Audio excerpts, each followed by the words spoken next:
اعوذ باللہ من الشیطان الرجیم بسم اللہ الرحمن الرحیم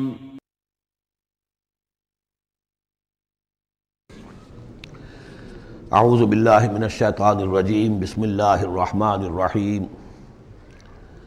اقرأ بسم ربک الذی خلق خلق الانسان من علق اقرأ وربک الاکرم الذی علم بالقلم علم الانسان ما لم يعلم صدق اللہ العظیم رب اشرح لی صدری ویسر لی امری واحلل عقدۃ من لسانی یفقہوا قولی۔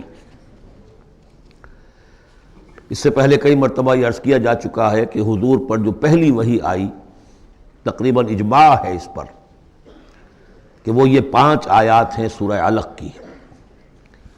آپ کی عمر شریف جب 40 برس کے لگ بھگ ہوئی، حضرت عائشہ صدیقہ رضی اللہ تعالی عنہا کی ایک روایت میں یہ ساری چیزیں موجود ہیں، تو خلوت گزرنی محبوب ہو گئی، غور و فکر کا غلبہ ہو گیا۔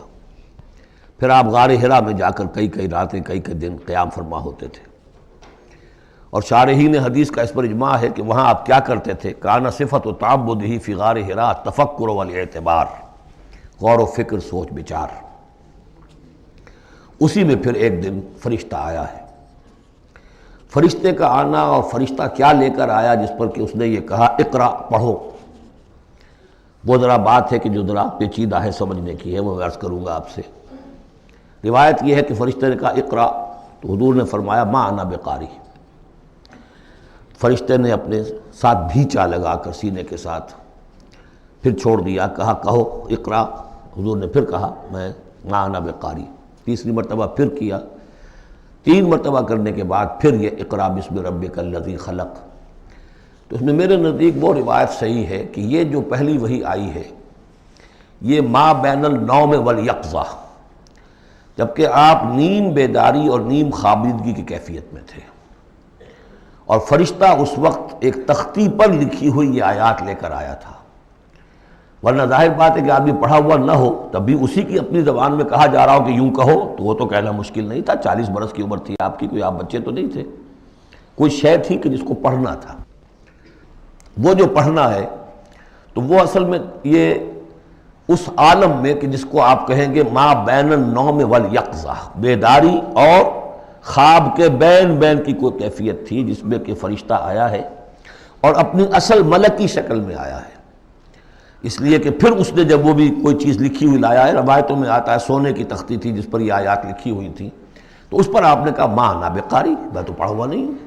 اب بات اس کے ساتھ مطابقت رکھتی ہوئی ہے، لیکن پھر جو سینے کے ساتھ بھینچا ہے 3 مرتبہ، تو اس سے گویا کہ آپ کے اندر وہ استعداد پیدا ہو گئی، پھر آپ نے اس کو پڑھا۔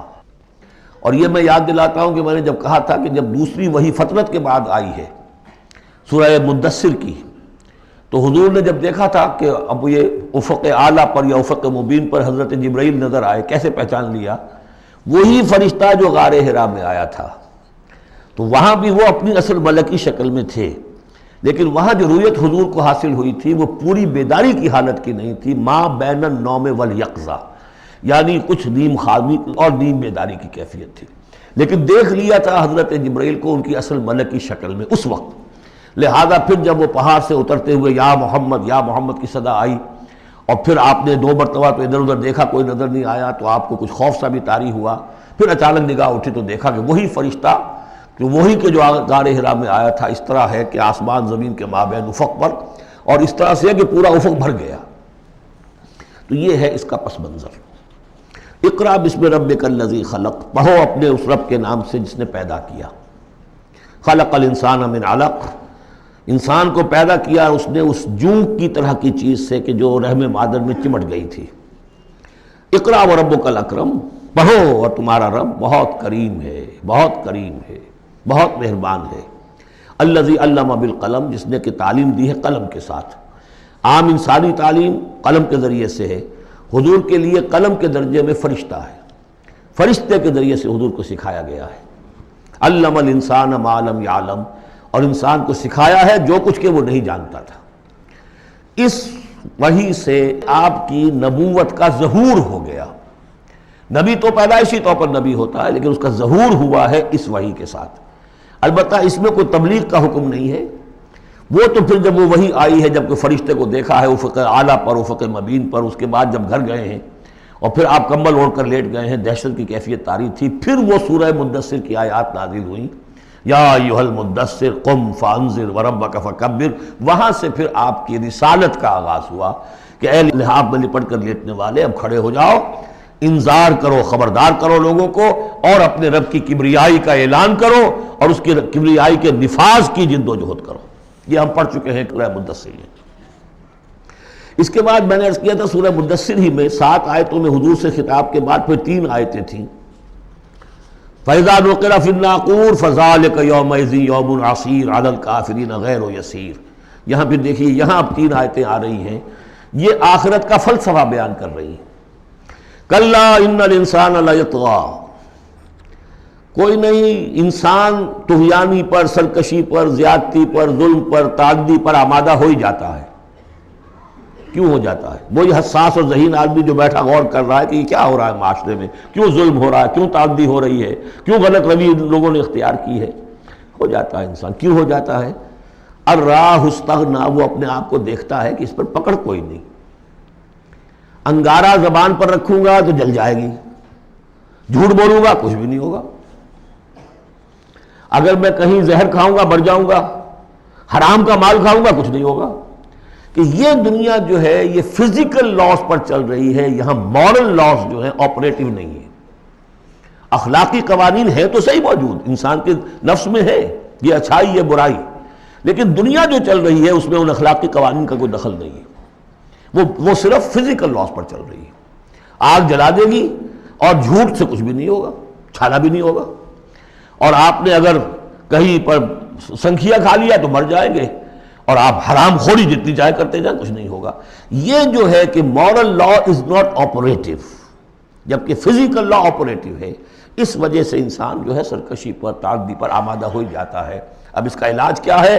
ان الی ربک الرجعی، یہ عقیدہ کہ تمہیں اپنے رب کی طرف لوٹ کر جانا ہے، حساب کتاب ہوگا، جواب دہی ہوگی، یہ یقین اگر دل میں بیٹھ جائے تو سیلف سینسر ہو جائے گا اس کے اپنے اندر، کوئی کام ایسا نہ کروں جس کی جواب دہی نہ کر سکوں، جانا ہے۔ گویا کہ حل جو ہے اس پورے معاملے کا، کسی معاشرے میں اخلاقی زوال آ چکا ہو تو صرف ایک ہے، اور وہ ہے آخرت کا یقین اگر ہوگا کہ ہر چیز کی جواب دہی ہوگی، حساب کتاب ہوگا۔ جس نے کوئی ذرے کے ہم بدل نیکی کمائی ہوگی وہ اس کو موجود پائے گا، اور ذرے کے ہم بدل بدی کمائی ہوگی، فَمَنْ يَعْمَلْ مِثْقَالَ ذَرَّةٍ خَيْرًا يَرَهُ وَمَنْ يَعْمَلْ مِثْقَالَ ذَرَّةٍ شَرًّا يَرَهُ۔ جب تک یہ نہیں ہوگا، واقعہ یہ ہے کہ انسان جو ہے ظلم، تعدی، جہاں کہیں بھی ہاتھ پڑ سکتا ہے کوئی نہ کوئی غلط حرکت کرے گا۔ اب اس کے بعد تیسرا حصہ وہاں تھا ولید بن مغیرہ سے متعلق، اور یہاں تیسرا حصہ جو ہے وہ متعلق ہے ابو جہل کے۔ ارایت الذی ینہا، کیا تم نے دیکھا اس شخص کو کہ جو روکتا ہے، عبدا اذا صلی، ہمارے ایک بندے کو جبکہ وہ نماز پڑھتا ہے۔ یہ کچھ ظلم اور زیادتی ہوئی ہے 2 مختلف مراحل پر۔ 2 واقعات تو ہمیں ایسے ملتے ہیں کہ حضور کو نماز سے روکا گیا اور آپ کو ایذا پہنچائی گئی اور کوئی غیر معمولی واقعہ نہیں ہوا۔ ایک مرتبہ حضور صلی اللہ علیہ وسلم سجدے میں تھے تو بیٹھے ہوئے تھے دور پہ کچھ وہ ابو جہل اور اس کے ساتھی، انہوں نے کہا کہ کوئی ہے ذرا جو فلاں جگہ پر اونٹ ذبح ہوا، اس کی اوجڑی پڑی ہوئی ہے، وہ اوجڑی لا کے محمد کی گردن پہ رکھ دو جب یہ سجدے میں جائے۔ تو حضور سجدے میں گئے تو وہ اوجڑی لا کے، اونٹ کی اوجڑی بری ہوئی وہ لا کے رکھ دی، تو آپ سر نہیں اٹھا پا رہے تھے۔ پھر حضرت فاطمہ کو معلوم ہوا، وہ آئی ہیں دوڑتی ہوئی، پھر انہوں نے وہاں سے اس کو ہٹایا ہے، اور تو اس وقت ایک زیادتی یہ کی گئی، اس وقت کوئی غیر معمولی واقعہ نہیں ہوا، یعنی کہیں اللہ تعالیٰ نے پکڑا نہیں اسے۔ ایک موقع پر یہ ہے کہ حضور نماز پڑھ رہے تھے تو وہ آیا، اس نے آپ کی گردن کے اندر چادر ڈال کر اس کا ایک پھندا سا بنا کے کھینچا کہ آپ کی آنکھیں ابل پڑی۔ لیکن تیسرا واقعہ آتا ہے کہ ایک موقع پر حضور صلی اللہ علیہ وسلم نماز پڑھ رہے تھے تو اس نے ڈانٹا اور کہا کہ محمد میں نے تمہیں منع کیا مت نماز یہاں پڑھا کیا کرو، اور وہ پھر آگے بڑھا کوئی اقدام کرنے کے لیے پھر پیچھے ہٹ گیا۔ لوگوں نے کہا کیا ہوا؟ تو کہا کہ مجھے اپنے اور محمد کے درمیان ایک کھائی نظر آئی جس میں کوئی پروں والی مخلوق تھی اور وہ میری تکہ بوٹی کرنے کو تیار تھی، اس سے خوف کھا کر وہ پیچھے ہٹ گیا۔ تو مجھے جہاں تک محسوس ہوتا ہے وہ یہ ہے کہ جب تک تو حضور کو ابو طالب کی پروٹیکشن حاصل تھی، اس وقت تک کا معاملہ تو پہلے 2 واقعات ہیں، لیکن پھر جب آپ آئے ہیں اور طائف سے واپس آئے ہیں اور اللہ تعالیٰ کی طرف سے خصوصی پروٹیکشن آپ کو ملی ہے، اس کے بعد کا واقعہ وہ ہے کہ جس کا کہ یہاں تذکرہ ہو رہا ہے۔ ارأیت الذی ینہا، کیا تم نے دیکھا اس شخص کو جو روکتا ہے، عبدن ہمارے ایک بندے کو، اذا صلی جبکہ وہ نماز پڑھتا ہے۔ ارأیت ان کان علی الہدی، کیا تم نے غور کیا اگر وہ شخص ہوتا ہدایت پر، یہی ابو جہل ہدایت کے راستے پر کاربند ہوتا، او ہمارا بالتقوی، یہ ہمت والا آدمی ہے، جرت والا آدمی ہے، بخیل نہیں تھا، اس نے یہی کہا تھا کہ بنی ہاشم نے اگر لوگوں کو، غریبوں کو کھانے کھلائے، ہم نے ان سے بڑھ کر کھلائے، ابھی تک تو ہم کندھے سے کندھا ملا کر آ رہے، وہ بخیل نہیں تھا۔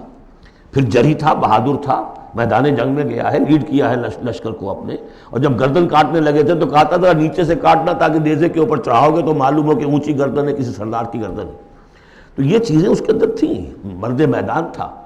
لیکن یہ ہے کہ وہ جو صدق بالحسنی والے معاملے پہ آ کے مار کھا گئے۔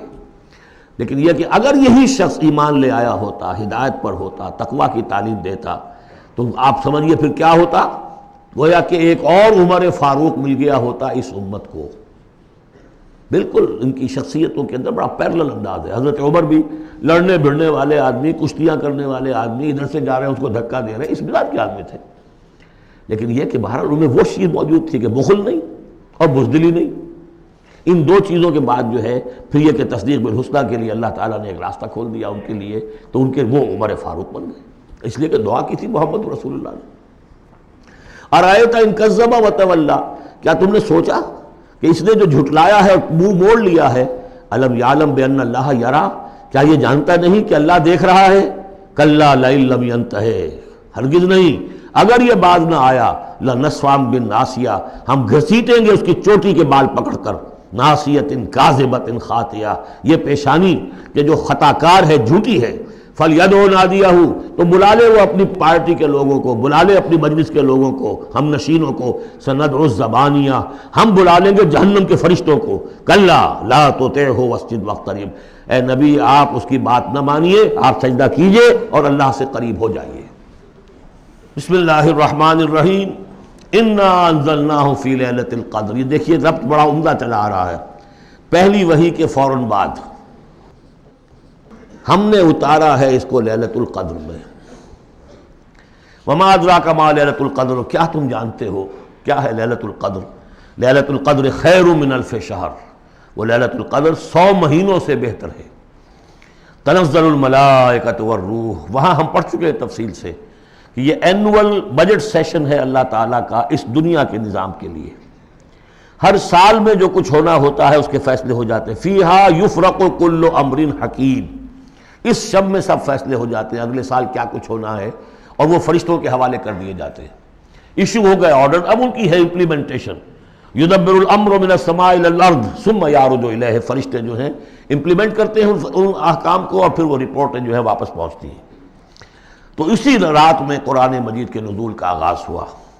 تنزل الملائکۃ والروح فیہا باذن ربہم، اس رات میں اترتے ہیں فرشتے بھی، اور الروح روح الامین، روح القدس، وہ کہ چونکہ ان کا ذکر عام طور پہ علیحدہ اس لیے کیا جاتا ہے جو ہم 2 دفعہ پڑھ چکے ہیں، علمہ شدید القویٰ ذو مرۃ فاستویٰ، تو ان کی خاص شان ہے فرشتوں میں کہ مطاع ہیں، مطاع ثم امین، ان کے سردار کی حیثیت رکھتے ہیں۔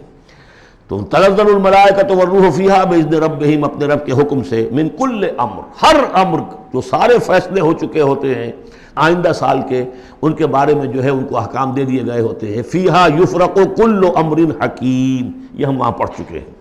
سلام، اور یہ رات جو ہے اللہ تعالیٰ نے پھر اس کی برکات ایسی رکھی ہیں کہ اگر اس میں کوئی شخص جو ہے اللہ کا خاص طور پر عبادت گزار بندہ جو ہے اس سے دعا کرے تو اللہ تعالیٰ اس دعا کو قبول کرتا ہے۔ عبادت کا جو اجر و ثواب ہے وہ اس ایک شب کا وہ 1000 مہینوں کے اجر و ثواب سے بڑھ جائے گا۔ ہی حتی مطلع الفجر، یہ فجر کے طلوع ہونے تک یہ رات ہے۔ اب اس کے بعد ایک سورت جو آ رہی ہے، اس کے بارے میں عام طور پر آپ کو لکھا ہوا مل جائے گا کہ یہ سورہ جو ہے یہ مدنیہ ہے، لیکن یہ کہ یہ اکثر سورتوں کے بارے میں یہ جو آخری ہیں، ہر قرآن مجید میں کوئی نہ کوئی ایک رائے تو لکھی ہے، لیکن جب تفصیل دیکھتے ہیں تو بہت سی آراء ہیں اس میں، یہ کوئی ایک رائے نہیں ہوتی۔ میں نے جب تحقیق کی ہے تو حضرت عائشہ صدیقہ رضی اللہ تعالیٰ عنہ کے قول کے مطابق یہ سورت بھی مکی ہے، مدنی نہیں ہے۔ سورۃ البینہ، بسم اللہ الرحمن الرحیم، لم یکن الذین کفروا من اہل الکتاب والمشرکین منفکین حتی تأتیہم البینہ۔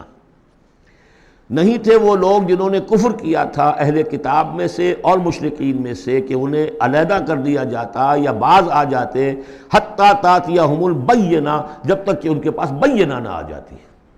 ظاہر بات ہے کہ وہ گمراہی میں مبتلا تھے، کوئی بین چیز آئے، کوئی واضح چیز آئے جس سے کہ ان کو محسوس ہو جائے، شعور ہو جائے کہ ہم گمراہی پر ہیں، اور یا اس کا مفہوم یہ ہے کہ جب تک بین ان کے اوپر بات نہ آ جائے اس وقت تک انہیں کاٹا نہیں جا سکتا، انہیں اپنے سے علیحدہ نہیں کیا جا سکتا۔ منفق جو ہے یہ دونوں طریقے سے معنی دے گا۔ اب قابل غور کیا بات ہے، وہ بینہ کیا ہے؟ رسول من اللہ یتلو صحفا مطہرۃ فیہا کتب قیمہ، ایک رسول اللہ کی جانب سے جو تلاوت کرتے ہیں پاکیزہ اوراق کی، اور وہ فیہا، ان اوراق میں کیا ہے؟ بڑی مضبوط کتابیں لکھی ہوئی ہیں، احکام ہیں اللہ کے۔ کتاب کا لفظ خاص طور پر میں بتاتا آیا ہوں آپ کو کہ یہ احکام شریعت کے لیے آتا ہے۔ فیہا کتب قیمہ، یہ ہے وہ چیز کہ جب اللہ کا رسول اللہ کی کتاب لے کر آ جائے تو یہ بینہ اب ہو گئی، اب بات واضح ہو گئی، اب کسی شک و شبے کی گنجائش نہیں رہی۔ یہی سورہ طلاق میں ہم نے پڑھا تھا ذکرہ، قد انزلنا الیکم ذکرہ رسولا یتلو علیکم آیاتہ، تو یہ جو ہے رسول جب تلاوت کرتا ہے، گویا کہ رسول اور کتاب مل کر بینہ بنے، اللہ کی کتاب اس کا معلم رسول مل کر بینہ بنے۔ اس اعتبار سے بینہ اور ذکرہ کی جو تعبیر ہوئی ہے اور اس کی ڈیفینیشن جو ہوئی ہے سورہ بینہ میں اور سورہ طلاق میں، وہ بہت اہم ہے۔ اب فرمایا وما تفرق الذین اوتوا الکتاب الا من بعد ما جاءتهم البینہ، یہ جن لوگوں کو کتاب دی گئی تھی انہوں نے جو پہلے بھی تفرقہ کیا ہے آپس میں، یہ جو بٹ گئے، یہ کوئی نصارہ بن گئے، کوئی یہودی بن گئے، پھر نصارہ میں نہ معلوم کتنے فرقے ہوئے اور یہودیوں میں کتنے فرقے ہوئے، یہ سارا تفرقہ ہوا کب؟ الا من بعد ما جاءتهم البینہ، مگر یہ کہ ان کے پاس بینہ آ چکی تھی، گویا کہ اس کے اب جرم کے وہ پورے طور پر اس کی سزا کے سزاوار ہو چکے۔ وما امروا، یہ آیت اس اعتبار سے بہت اہم ہے کہ دین کا پھر وہی خلاصہ جو ہم نے پڑھا تھا بہت ہی شد و بد کے ساتھ سورہ زمر میں، وہ پھر آ گیا۔ وما امروا الا لیعبدوا اللہ مخلصین لہ الدین حنفاء، اور انہیں حکم نہیں ہوا تھا مگر اس بات کا کہ بندگی کریں، پرستش کریں اللہ کی، لیکن اس کے لیے اپنی اطاعت کو خالص کرتے ہوئے۔ یہ نہیں کہ نماز تو اللہ کی پڑھ رہے ہیں لیکن یہ کہ اور کام اپنے نفس کی مرضی کے مطابق کر رہے ہیں، وہاں اللہ کے حکم کو ٹھکرا دیا ہے۔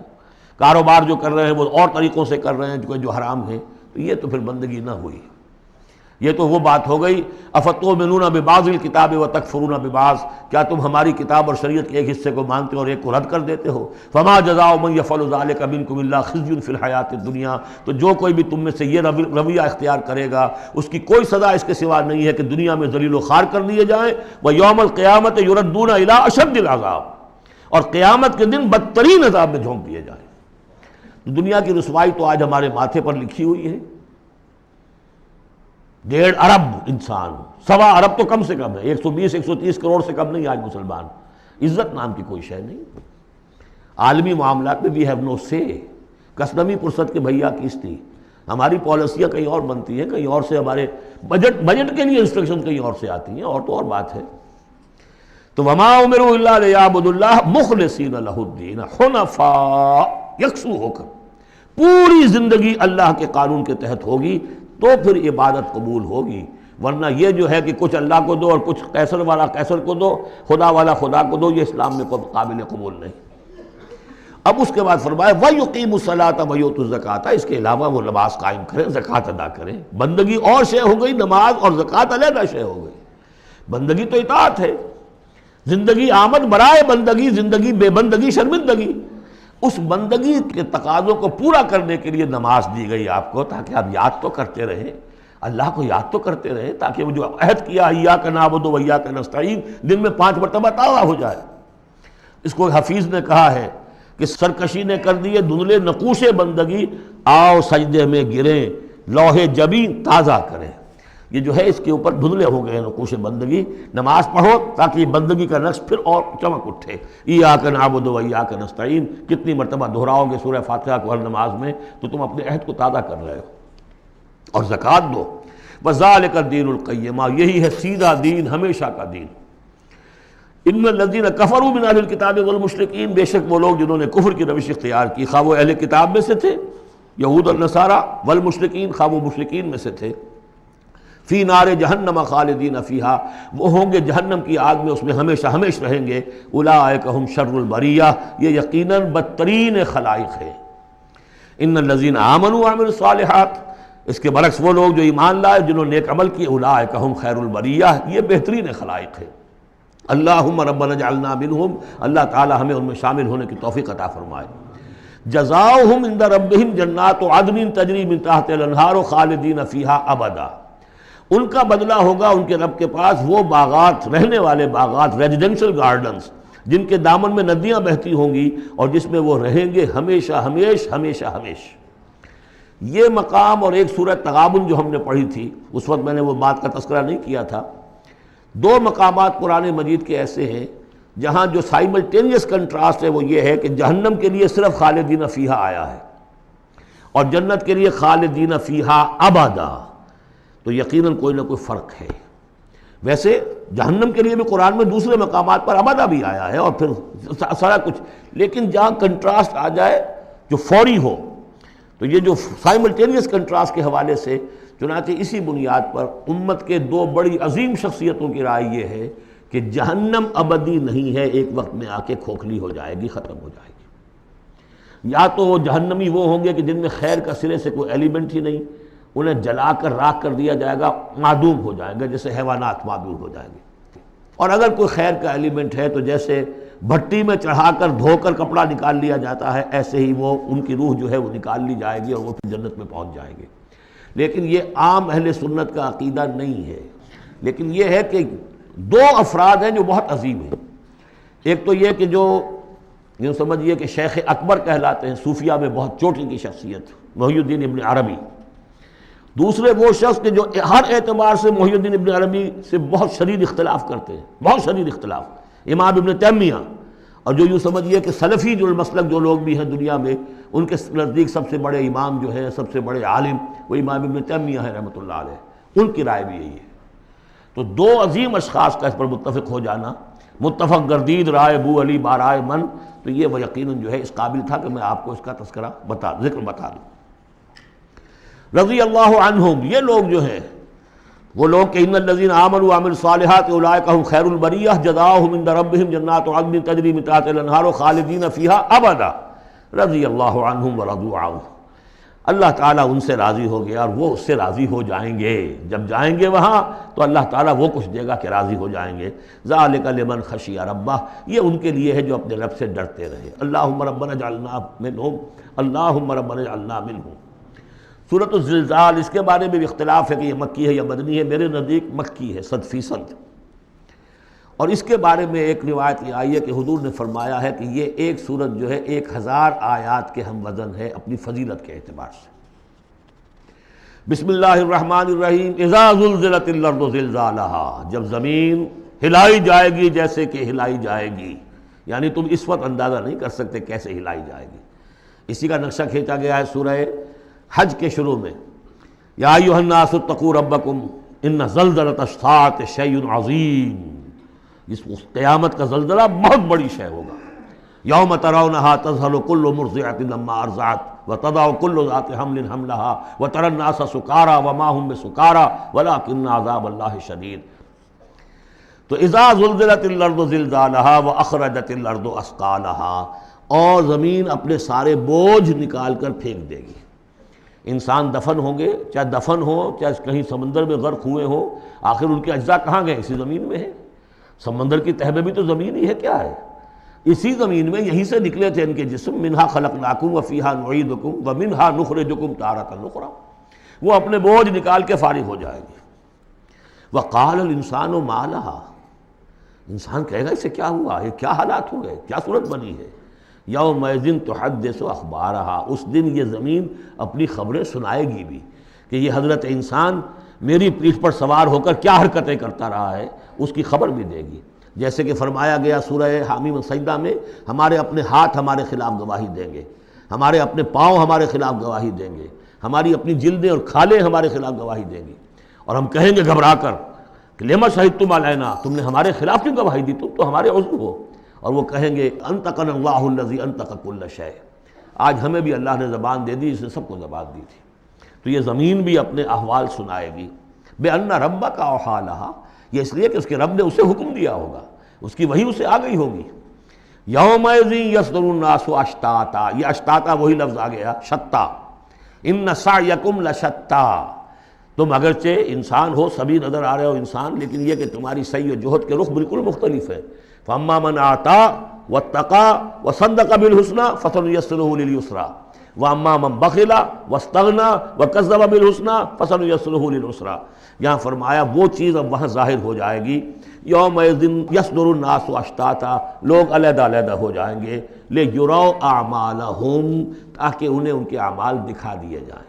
یہ اعمال نامہ ہے، کوئی ایک ہی بٹن دبے گا کسی اس بڑے جائنٹ کمپیوٹر کا جو اللہ نے رکھا ہوا ہے اپنے ہاں، وہ آپ کی پوری فلم اور آپ کا ایک ایک لفظ جو ہے موجود ہے۔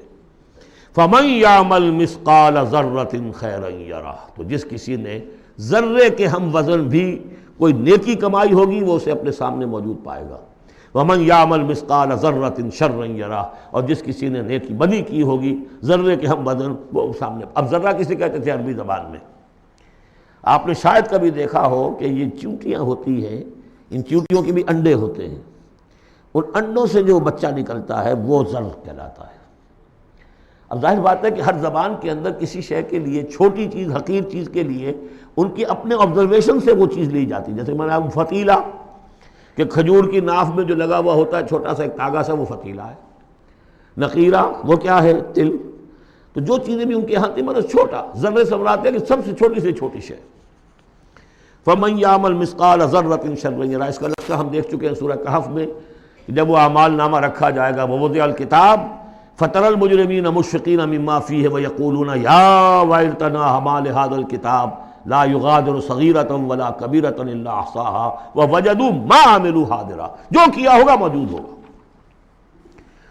یہ چار صورتیں جو زلزال سے شروع ہوئی ہیں یہ ایک مزاج کی ہیں، اس میں وہی آخرت کا انذار بہت ہی یعنی بالکل جس کو کہا جائے کہ یعنی دو ٹوک انداز میں۔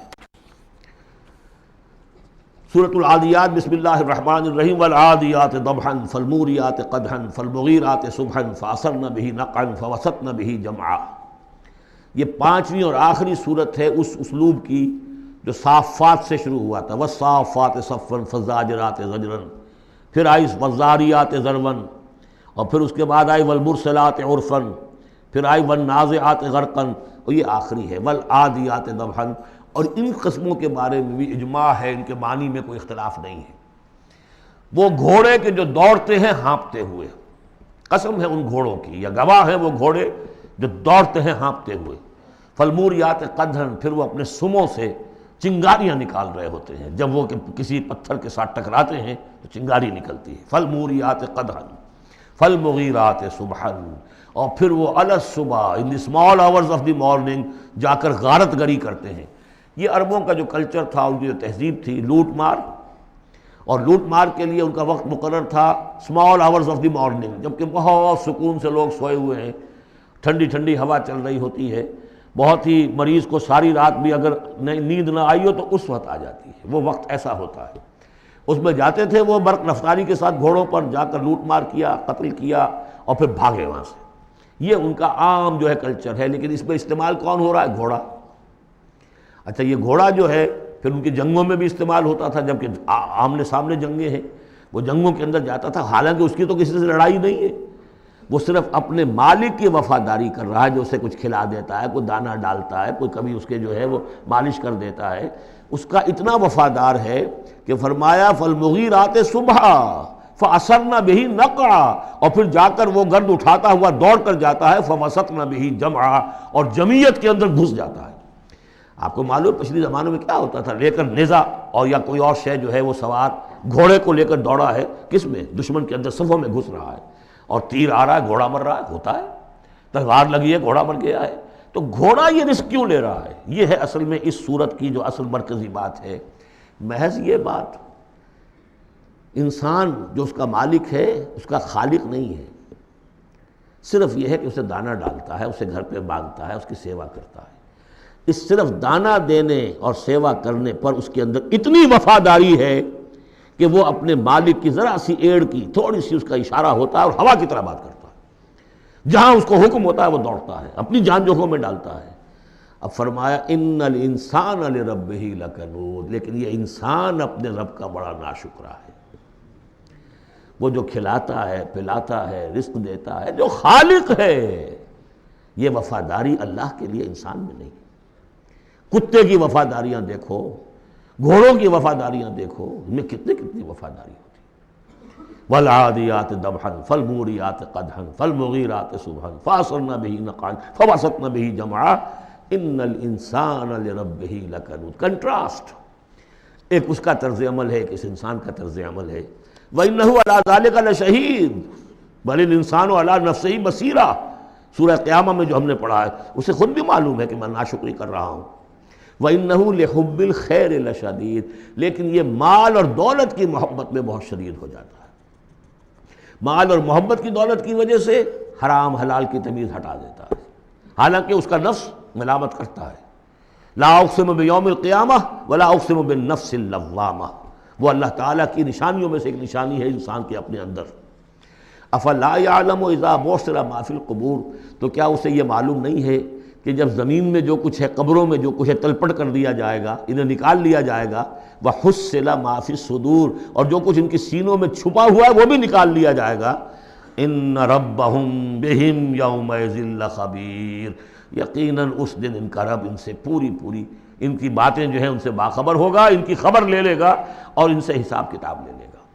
اللہم ربنا حاسبنا حسابا یسیرا، ان صورتوں کے آخر میں یہ دعا، اللہ تعالی ہم سے آسان حساب لیجو۔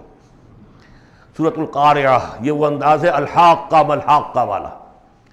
بسم اللہ الرحمن الرحیم، القارعہ ملقارعہ وما ادراک ملقارعہ، وہ کھڑکھڑانے والی۔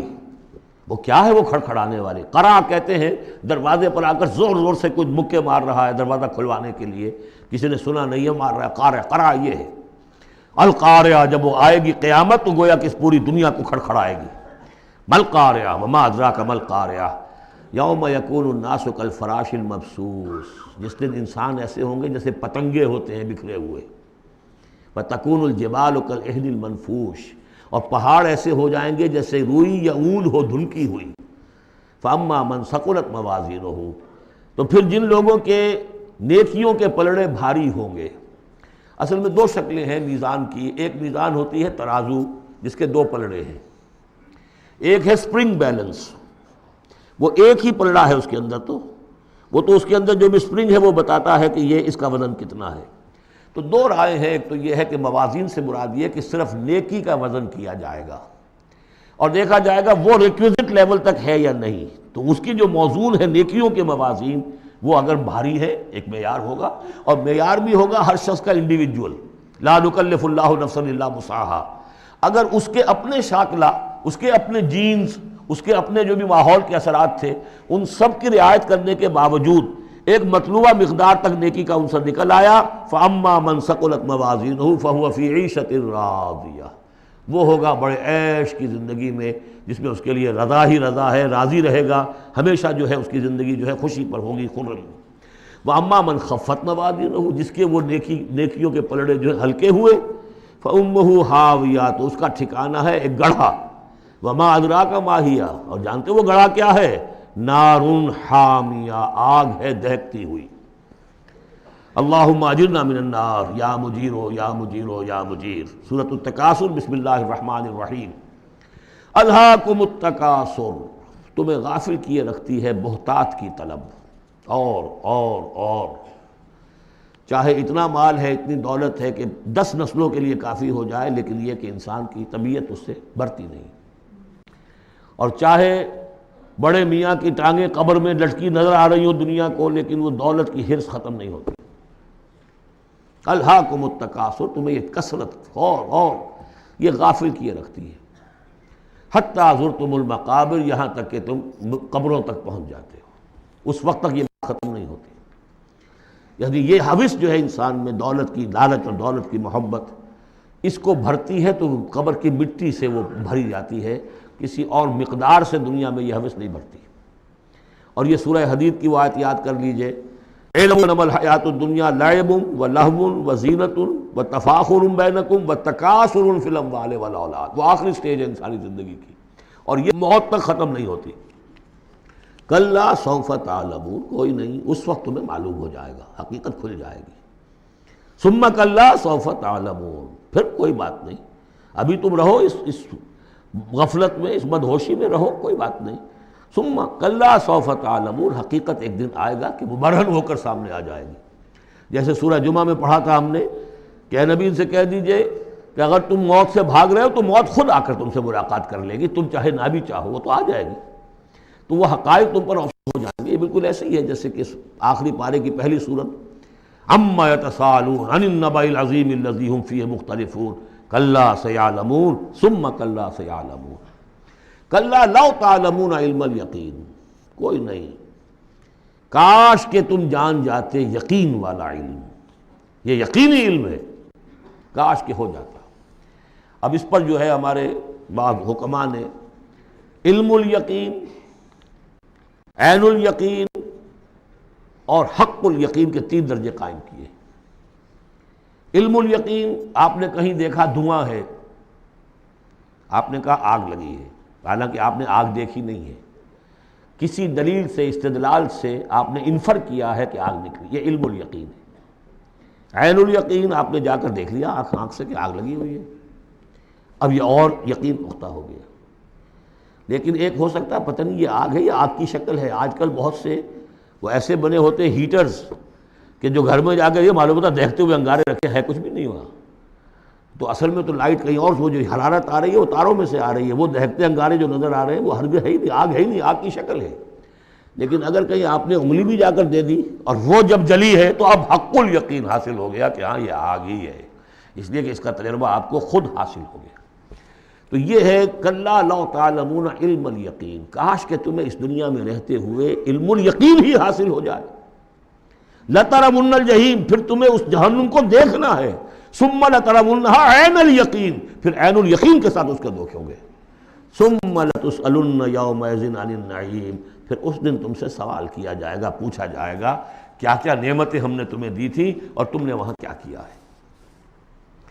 اب آ گئی وہ صورت جو قرآن مجید کے مختصر ترین صورتوں میں سے ہے لیکن جامع ترین صورتوں میں سے ہے، سورۃ العصر، جس کے بارے میں امام شافعی کے 2 اقوال ہیں۔ ایک یہ کہ لو لم ينزل من القرآن سواہا لکفت الناس، اگر سوائے سے ایک صورت کے کوئی اور چیز نازل نہ ہوتی قرآن میں، یہ لوگوں کی ہدایت کے لیے کافی تھی۔ لو تدبر الناس هذه السورہ لوسعتهم، اگر لوگ اس پر تدبر کریں، غور و فکر کریں۔ ہمارا جو منتخب نصاب مطالعہ قرآن حکیم کا، اس کا نقطہ آغاز صورت ہے والعصر، زمانے کی قسم ہے، زمانہ گواہ ہے، پوری تاریخ انسانی اس پر گواہی دے گی۔ ان الانسان لفی خسر، یقیناً انسان خسارے میں ہے، گھاٹے میں ہے۔ الا الذین آمنوا، سوائے ان کے جو 4 شرطیں پوری کریں، ایک نہیں۔ الا الذین آمنوا وعملوا الصالحات وتواصوا بالحق وتواصوا بالصبر، ایمان لائیں، جو اس کائنات کے مخفی حقائق ہیں ان کو سمجھیں، ان کا شعور حاصل کریں، ان کی تصدیق کریں۔ ایمان باللہ، ایمان بالآخرہ، ایمان بالرسالت، پھر اس کے عملی تقاضوں کو پورا کریں۔ وعملوا الصالحات، پھر یہ کہ اس کے اوپر نہ صرف خود قائم ہوں، اس کی دعوت دیں، اس کو پھیلائیں، وصیت کریں، جو بھی حق ہے، جو بھی صحیح بات ہے، امر بالمعروف ہے، نہی عن المنکر ہے، تواصوا بالحق۔ اور پھر یہ کہ جب یہ کام آپ کریں گے، آزمائشیں آئیں گی، تکلیفیں آئیں گی، مصیبتیں آئیں گی، ریزنٹمنٹس ہوں گی، لوگ ناراض ہوں گے، آپ کیوں ان سے کہہ رہے ہیں کہ یہ کام آپ نہ کریں، یہ غلط کام ہے۔ بچوں سے بھی کہہ کر دیکھیے کہ گلی میں مت کھیلو، تم کرکٹ کھیل رہے ہو، کسی کی گاڑی کا شیشہ توڑو گے تو پھر اپنی عزت بچا کر وہاں سے نکل کر گھر واپس پہنچنا مشکل ہو جائے گا۔ کوئی نہیں چاہتا کہ کوئی بات آپ بتائیں، تو پھر اب آپ کو صبر کی ضرورت ہوگی، آپ اس پر کام کرتے رہیں۔ جیسے کہ حضرت لقمان نے اپنے بیٹے کو نصیحت کی تھی، یا بنی اقم الصلاۃ وامر بالمعروف وانہی عن المنکر واصبر علی ما اصابک، پھر جو بھی تکلیف آئے اسے جھیلو۔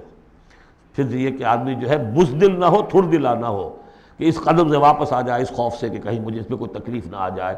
وَلَنَبْلُوَنَّكُمْ بِشَيْءٍ مِّنَ الْخَوْفِ وَالْجُوعِ وَنَقْصٍ مِّنَ الْأَمْوَالِ وَالْأَنفُسِ وَالثَّمَرَاتِ وَبَشِّرِ الصَّابِرِينَ، صبر کرنے والے۔ والعصر ان الانسان لفی خسر الا الذین آمنوا وعملوا الصالحات وتواصوا بالحق وتواصوا بالصبر اللہم ربنا اجعلنا منہم، اللہم ربنا اجعلنا منہم۔ جو اس راستے پر نہیں چلتے ان کا کردار کی ایک جھلک دکھائی جا رہی ہے۔ یہ سورۃ ھمزہ جو ہے، بسم اللہ الرحمن الرحیم، ویل لکل ہمزۃ لمزہ، انسان کے سامنے کوئی ہائی آئیڈیل نہیں اگر ہوتا، کوئی اعلیٰ نصب و لین و نشر نہیں ہے، تو وہ پستی کی طرف، پھر اس کی دلچسپی کیا ہوگی؟ کچھ چغلیاں کھاتا پھر رہا ہے، کسی کو تانے دے رہا ہے، کسی کی غیبت کر رہا ہے، کسی کی عزت پر حملہ کر رہا ہے، کسی کا مال ہڑپ کر رہا ہے، پھر اس کی شخصیت کے اندر یہ پستی آ جائے گی۔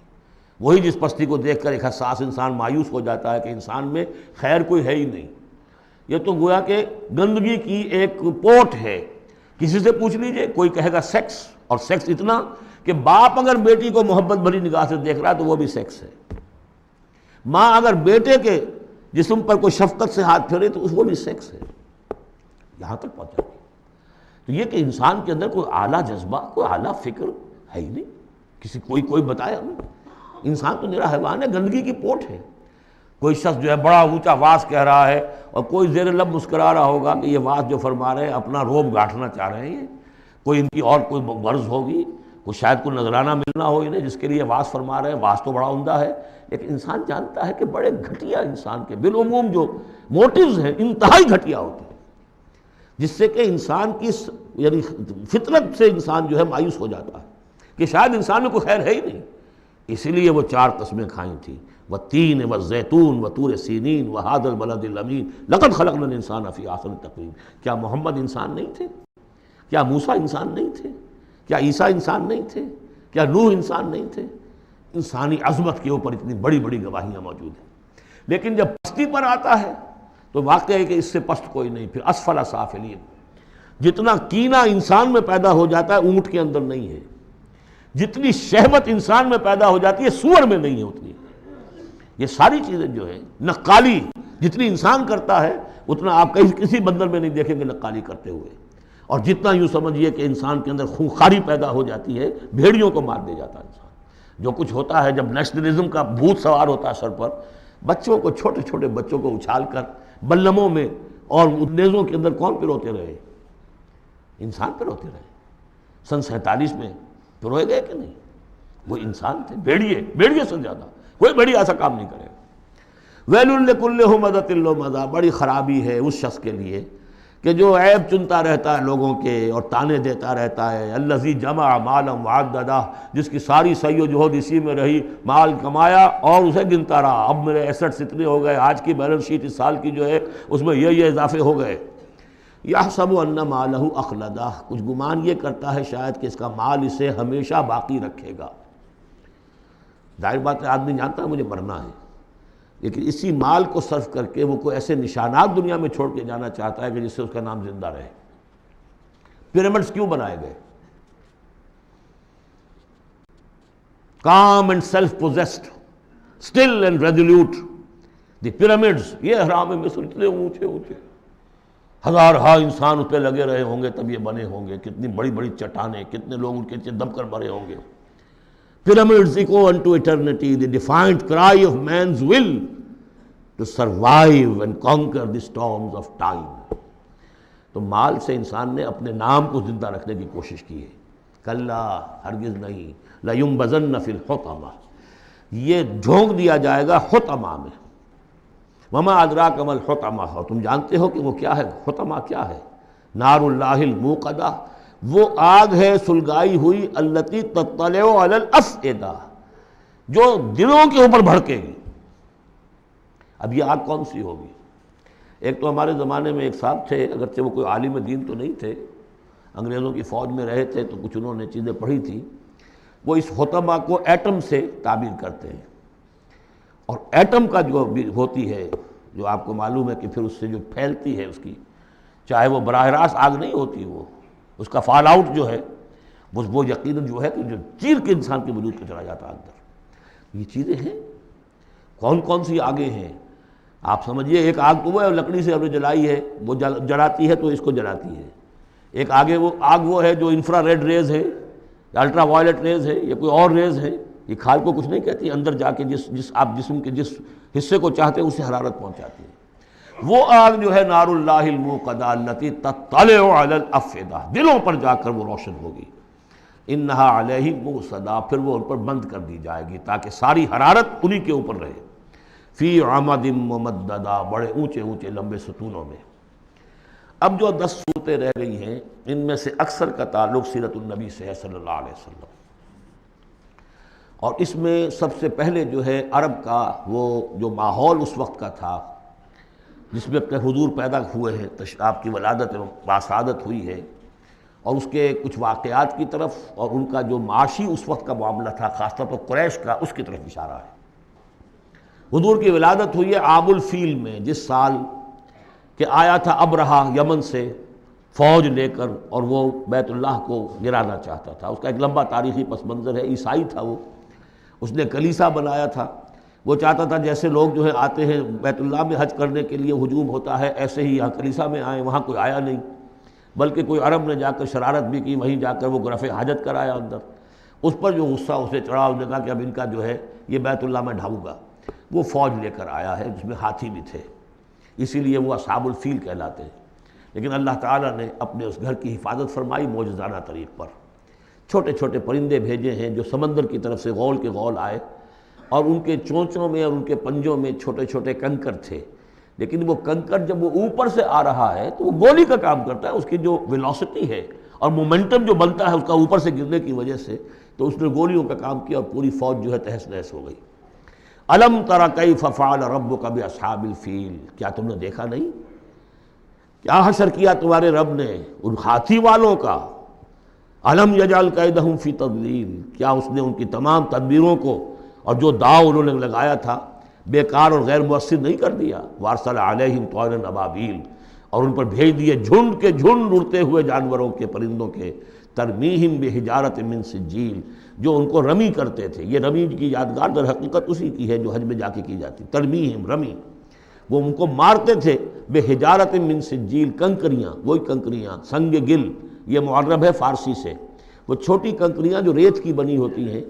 کہیں اگر صحرا میں ہلکی سی بارش ہو جائے تو ایک ایک قطرے کے ساتھ تھوڑی سی جو اس کا ریت مل جائے گی، پھر اس پر دھوپ پڑی اور وہ پک گئے، وہ کنکریاں کہلاتی ہیں سنگ گل، مٹی کی کا بنا ہوا پتھر، وہ کنکریاں ہیں کہ جو ماری گئی ہیں۔ فجعلہم کعصف مأکول، پھر انہوں نے کر دیا انہیں ایسا جیسے کہ بھس جو کہ کھایا گیا ہو۔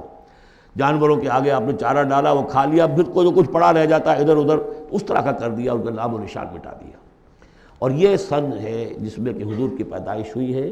بعض لوگوں کا بعض روایات سے معلوم ہوتا ہے کہ 50 دن بعد، اور بعض کا کہنا یہ کہ نہیں عین اسی دن ولادت ہوئی ہے حضور کی صلی اللہ علیہ وسلم۔ تو یہ ایک اہم واقعہ تھا سیرت النبی کے، گویا کہ آپ کے عین ولادت سے گویا کہ جو متصل ہے۔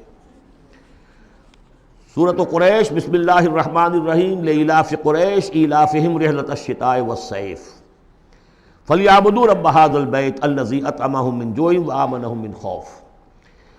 قریش کو مانوس رکھنے کے لیے اللہ نے ان کے دلوں میں محبت ڈال دی، رحلۃ الشتاء والصیف، سفر کی سردیوں میں بھی اور گرمی میں بھی۔ اس میں اشارہ ہو رہا ہے کہ جو ایسٹ ویسٹ ٹریڈ میں قریش کو مونوپولی حاصل ہو گئی تھی۔ پہلے یہ ٹریڈ قوم سبا کے ہاتھ میں تھی، جبکہ عروج کا دور تھا یمن کا۔ تو ہوتا یہ تھا کہ ہندوستان سے اور جاوا اور ملایا اور سماٹرا، بورنیو اور چین سے سارا جو سامان تجارت آتا تھا وہ یمن کے ساحل پر، کیونکہ نہر سویس تو تھی نہیں۔ اب ایک طرف وہ ہے فار ایسٹ، ایک طرف ہے یورپ، اور یورپ کو اور فار ایسٹ کو ملانے والے کوئی آبنائے نہیں ہے، پانی۔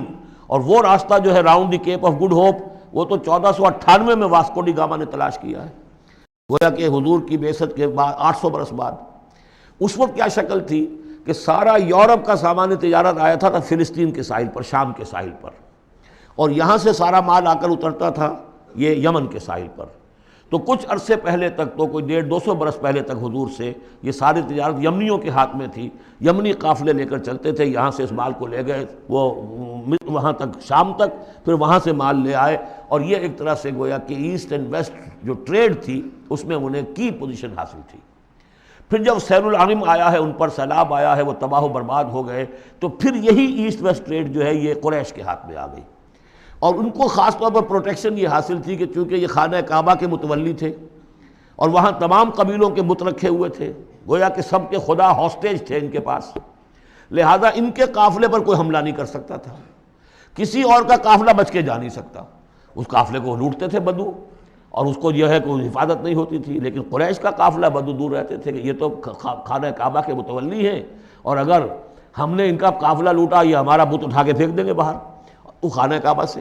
اس لیے انہیں اس خانہ کعبہ کی وجہ سے وہ پوزیشن حاصل ہوئی کہ انہیں تونگری اور دولت مندی حاصل ہو گئی. اور پھر یہ ایسا کرتے تھے، سردیوں کے زمانے میں یہ اپنا چکر لگاتے تھے یمن کا، اور گرمیوں کے زمانے میں جاتے تھے شام کی طرف، فلسطین کی طرف، چونکہ وہ گرم علاقہ ہے تو وہ سردیوں میں، اور یہ چونکہ زیادہ ٹھنڈا علاقہ تھا وہ گرمیوں میں. لإلاف قریش، اس واسطے کے مانوس رکھا قریش کو، الافہم رحلۃ الشتاء والصیف، ان کے دلوں میں وہ الاف سے مراد کیا ہے کہ سفر جو ہے ان کا جاڑے کا اور گرمی کا، اس سے ان کو گویا کہ مانوس کر دیا. فَلْيَعْبُدُوا رَبَّ هَٰذَا الْبَيْتِ، پس انہیں بندگی کرنی چاہیے، پرستش کرنی چاہیے اس گھر کے مالک کی، اس گھر کے رب کی. انہوں نے یہاں لا کے 360 بت رکھ دیے ہیں. انہیں چاہیے تھا کہ خلوص اور اخلاص کے ساتھ جو اس گھر کا اصل مالک ہے، جس کی توحید کے لیے یہ مرکز بنایا تھا ابراہیم نے، ان کے جد امجد نے، اور کہا تھا کہ ربنا لیقیموا الصلاۃ، تیری نماز قائم کرنے کے لیے میں نے یہ گھر بنایا ہے، تو اس کو انہوں نے جو ہے اس کو بت قدہ بنا دیا. دنیا کے بت قدوں میں پہلا وہ گھر خدا کا، ہم اس کے پاسباں ہیں، وہ پاسباں ہمارا. تو کرنا یہ چاہیے تھا الذی اطعمہم من جوع، جس نے کہ انہیں طعام پہنچایا اور بھوک سے نجات دی، انہیں غذا دی، انہیں دولت دی. وآمنہم من خوف، اور ان کو امن دے دیا ہے خوف سے کہ ان کے قافلوں کے اوپر کسی حملے کا خوف اور اندیشہ نہیں ہوتا. عرب میں جو بھی اخلاقی اب معاملہ ہو چکا تھا اس وقت جب کہ حضور کی بعثت ہوئی ہے، اس کا نقشہ اب آ رہا ہے سورۃ الماعون میں. یعنی یہ کہ ایسا نہیں تھا کہ سرے سے ان کے ہاں کوئی ویلیوز رہی نہ ہوں، لیکن یہ کہ تلپٹ ہو جاتی ہیں ویلیوز، اور یہ کہ کچھ چیزیں ہوتی ہیں کہ جن کی حقیقت نہیں رہتی، صرف ان کی رسم رہ جاتی ہے. جیسے آج ہمارا حال ہے، رہ گئی رسم اذاں روح بلالی نہ رہی، فلسفہ رہ گیا تلقین غزالی نہ رہی. تو ان کے ہاں بھی یہ آ چکا تھا کہ اب وہ چونکہ جزا و سزا کے تصور سے محروم ہو چکے تھے، لہذا ارأیت الذی یکذب بالدین، کیا تم نے دیکھا اس شخص کو جو جزا و سزا کا انکاری ہے؟ کوئی جزا سزا نہیں، کوئی باعث بعد الموت نہیں. ان ہی الا حیاتنا الدنیا نموت و نحیا وما یہلکنا الا الدار، اس دنیا کی زندگی کے سوا کوئی زندگی نہیں، ہم خود مرتے ہیں خود جیتے ہیں، اور ہلاک کرنے والی شے گردش افلاک کے سوا اور کوئی نہیں، ہم کوئی خدا کو نہیں مانتے. ایسے لوگ بھی تھے ان میں. ظاہر بات ہے کہ اس شخص کا کردار کیسا ہو جائے گا جو جزا و سزا کا منکر ہے. وہ تو یہی ہوگا بابر میں عیش کوش کہ عالم دوبارہ نہیں اس. جب کوئی اور زندگی دوبارہ ہے ہی نہیں، یہی زندگی ہے، کھاؤ پیو عیش کرو، جہاں ہاتھ پڑ سکتا ہو ڈالو، جو چیز حاصل کر سکتے ہو کر لو. کیوں جھجک رہے ہو کہ یہ برا ہے اور یہ اچھا ہے اور یہ جائز ہے اور یہ ناجائز ہے؟ پھر تو طریقہ یہی ہوگا. تو وہ کردار کیا بنتا ہے اگر جزا و سزا کا انکاری ہوگا انسان، تو کردار کیا بنے گا؟ فَذَلِكَ الَّذِي يَدُعُّ الْيَتِيمَ، وہی ہے کہ جو یتیم کو دھکے دیتا ہے. کیوں کھلائے یتیم کو؟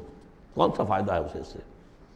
وَلَا يَحُضُّ عَلَىٰ طَعَامِ الْمِسْكِينِ، اور کسی مسکین کو کھانا کھلانا خود تو درکنار، کسی اور کو بھی اس کے لیے کوئی تلقین کرنے کو تیار نہیں. اس لیے کہ اندیشہ یہ ہے کہ میں اسے تلقین کروں گا تو پلٹ کر مجھ سے نہ کہے کہ تم کیوں نہیں کھلاتے. فَوَيْلٌ لِّلْمُصَلِّينَ، ان کے ہاں نماز تو ہے، نماز کا حلیہ انہوں نے بگاڑ دیا ہے. وہ سورہ انفال میں ہم پڑھ چکے ہیں، سیٹیاں بجاتے تھے، تالیاں بجاتے تھے، لیکن وہ نماز سمجھتے تھے اسے. وہ طواف کرتے تھے خانہ کعبہ کا، اور اس میں سب سے اونچا طواف سمجھتے تھے اس کو کہ مادر ذات برہنہ ہو کر طواف کیا جائے. یہ سارے تکلفات ختم کر کے، اور بالکل جیسے دنیا میں آئے تھے، اللہ نے جب ہمیں بھیجا تھا تو اللہ کے گھر میں آئیں تو اسی طریقے سے آئیں جیسا کہ اللہ نے دنیا میں ہمیں بھیجا. اب ان کے یہ تصورات تھے. فَوَيْلٌ لِّلْمُصَلِّينَ الَّذِينَ هُمْ عَنْ صَلَاتِهِمْ سَاهُونَ، تو تباہی ہے، ہلاکت ہے، بربادی ہے ان نماز پڑھنے والوں کے لیے جو اپنی نمازوں سے غافل ہیں. اس کی روح ختم ہو چکی ہے، شکلیں بھی بدل دی گئی ہیں. ہمارے ہاں اللہ کا شکر ہے اس امت میں شکل نہیں بدلی ہے. صلو کما رأیتمونی اصلی، اللہ کا فضل ہے، اس طرح کی بدعات وہاں ہمارے ہاں نہیں ہے. لیکن یہ ہے کہ روح جو ہے، روح نماز، حضور قلب، آدمی نماز پڑھ رہا ہو تو احساس ہو کہ میں کس کے سامنے کھڑا ہوں، اور پھر جو کہہ رہا ہو اس کو سمجھ رہا ہو، اور خلوص و اخلاص سے کہہ رہا ہو ایاک نعبد و ایاک نستعین، پھر اس پر عمل کرتا ہو. وہ کہاں کتنے ہیں؟ ایک رسم ہے، رہ گئی رسم اذاں روح بلالی نہ رہی، فلسفہ رہ گیا تلقین غزالی نہ رہی. نماز و روزہ و قربانی و حج یہ سب باقی ہیں، تو باقی نہیں.